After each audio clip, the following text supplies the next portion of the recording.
Happy Wednesday, Bayang Kalista. Nagbabalik ng Pokid Abata para magbigay ng giga ngayong araw ng Miyerkules, no? July 10, 2024. At meron nga po tayong 7 races, no? Inainihanda po ang MMTCI Handicapping Department para sa atin. Puro konti lang po mga sasali, 5-6 lang po. Last race yata 7. Siguro yung mga ibang connections nag-aabang po ng no bearing, kasi balita ko po next week no bearing na naman, kaya ingat po sa pananaya.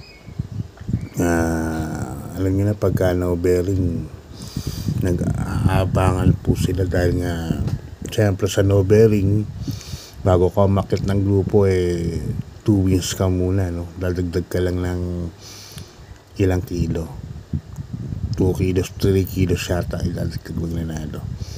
Ayan, start na po tayo. Race number 1, Bayang Kalista. Start time alas 5 ng hapon sa araw ng Miyerkules.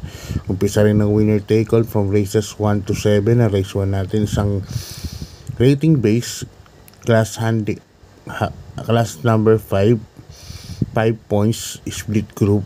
Mga placers naman po ito. Dito may 5 runners po tayo, 5 kalahok para sa race number 1. Ang pili ko po rito, number 1, Blue Mist, sa kanya Jackie Marlon Elios, apprentice. 50.5 lang po yung dala niya, no? Medyo gumaan. Sa tingin ko magaan po laban itong Blue Mist na to. At siguro magamayan lang ni Elios, no? Huwag lang maiiwan. Kasi ibang hinete ito, naiiwan ito Pero kala Onilo Cortez saka kay Mark Alvarez, nasa kinayata ni Mark to. Parang inuna po nila yan. Mas magaling po yan pag nauna si Blue Mist, no? Kaya sana maganda isalida ni Elias dito kay Blue Mist. Yan, dyan ako number 1, Blue Mist, first choice. Second choice ko yung number 2, Lucky Fortune, nasa Kalilaki Tanya na Borosa. Si Lucky Fortune, sa tingin ko mas maganda tinatakbo niya pag 1,200 meters lang.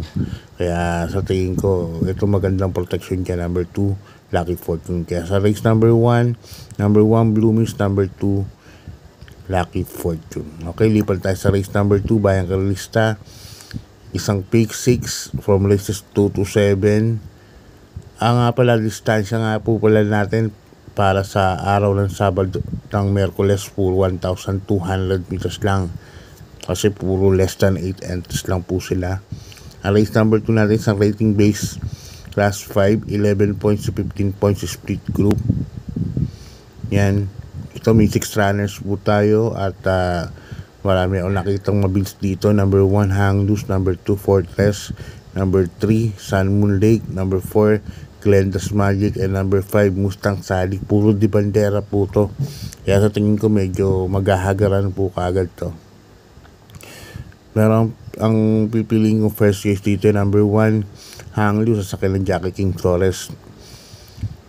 Kasi may napanood ako nito, parang pinaremate lang, no? Nung inuna si Lucky Julian, kalaban niya. Si Hang Loose, sumunod lang yan. So tingin ko kahit magagaran sa unahan, si Hang Loose pwede pong isunod. Kaya yan ang first case ko. Second case ko, number 6 na rin, Static, sa kanyang Jackie Pops Caballero.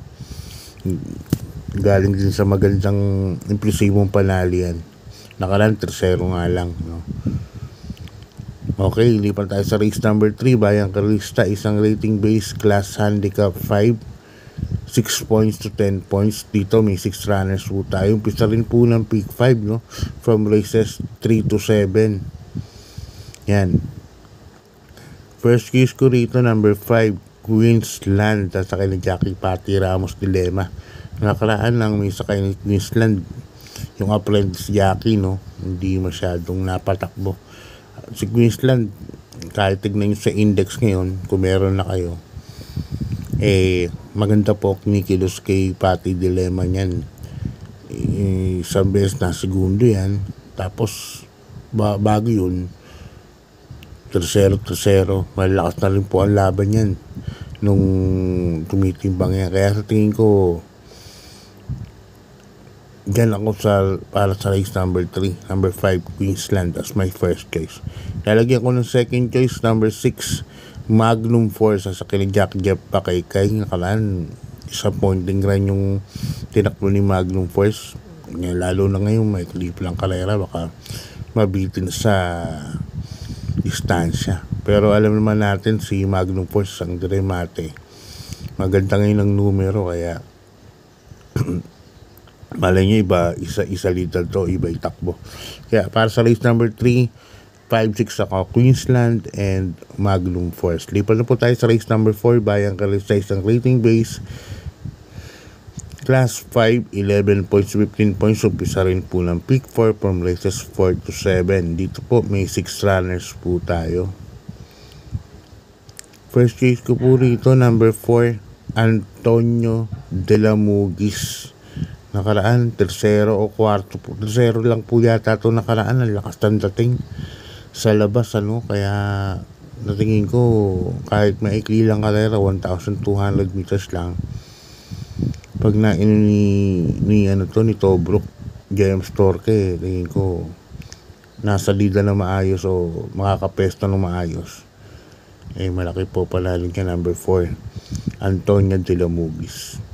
Maglalagay po ako ng second choice, number 1, Archie Holly sa kay Jackie EA Abrea. Archie Holly, gamay ni EA Abrea po ito.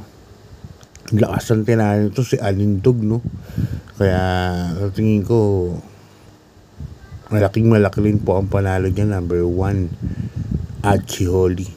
Kaya para sa race number 4, dalawa pili ko, number 4, Antonio de la Mugis and number 1, Archie Holly. Okay, bayang ka-race, lipat na po tayo sa race number 5. So, ang rating base, class 5, 5 points split. Puro placers din po sila. Okay, dito may 6 runners po tayo. At nakita ko rito number 6 si Primero Soldado, bumaba ng laban, nasa 5 na lang, so maganda ng grupo. Kaya yan ang napipisil kong first case dyan, si Primero Soldado. Distansya niya pa 1,200. Kaya alam mo, nangaraan parang hindi maganda sa lead, tapos kakana, parang remate, may iwan daw sa remate, tapos yun, kapraso lang ang dinadating pagdating ng rekta. Pero this time around, sa tingin ko mag-iiba na po ang dahil may nakita ko mabilis si Rena, and then baka magkaroon ng hagaran gagad sa unahan si Primero Soldado. Yunis and Aya nandito rin pala, so si Primero Soldado mga kwarto pesong dikit lang yan. Pag check niyan, tingin ko baka manalo na. Sa akin lamang po yan, number 6, Primero Soldado. Nalagyan ko lang po ng protection, number 3, Denderen, Ace Aguila po ang sakay. Denderen, kahit pa paano meron siyang remate, baka binigyan si Serena sa una. Okay, lipat sa penalty, 16 points to 21 points. Number 1, Enigmatic Linden, nasasakay ni Jackie Christian L. Advincula. Nakaraan, first run niya galing sa mahabang bakasyon, na segundo po kay Luke Skywalker. Actually, pagsungaw ng rekta, kala natin makukuha na ng Enigmatic Linden dahil hindi lumalapit si hindi makalapit si Luke Skywalker pero nag-falter siya sa last 100 meters lang. Pero this time, sa tingin ko, baka nabatak na. Parang nagsilbing batak lang po sa tingin ko yung nakaraan. Kaya yan ang first choice kay number 1, Enigmatic Linden. Naglalagay ako ng second choice, number 6, Polite Bell, nasa kanilang JB Hernandez. Isa ring mabilis na kabayo. Nasa tingin ko, ito po ang mag-aabang sa lakad ni Enigmatic Linden. Pag hindi lumakad sa Enigmatic Linden, di makukuha ng Enigmatic Linden yung Ngayon, kapag naglakad, sa tingin ko si Polite Bell ang hahangos para sa unahan. Kasi 1,200 meters lang. Race number 6, penalty meet. Race number 1, enigmatic Linden. And for light bell. Yan, bayan ka rin sa lipat tayo sa last and final race. Race number 7, isang rating base class 5. 6 points to 10 points split group. Dito po meron tayong 7 runners. Pinakamaraming entries para sa araw ng case ko rito, number 6, Stronger. Si Comeback Stronger, may bills na po itong kabato. Nasa kanyang Jackie JB Guerra ni BJ. Magandang kabayo po yan. Sa tingin ko, wabang-baba na po sa grupo. Itong kabayo na to para dito, no, nasa rating 9 na lang. Kaya po siya ang napipisil kong first case dyan. Number 6, Comeback Stronger. Ngayon, naghahanap ako ng protection. Yung numero 5, Gianchi, at sa kanyang Jackie JL Sego Jr., yung friends Jackie. Si Gianchi kasi pwede pong iuna, pwedeng parang matihin. At sa tingin ko, ang baba ng timbang, no? Parang magaan, 50 kilograms. Mas magaling yung bata. Magaling tong apprentice na to, kaya baka makachama. Kaya dito sa last race, 6'5 po ako. God bless po and good luck. Maraming salamat po.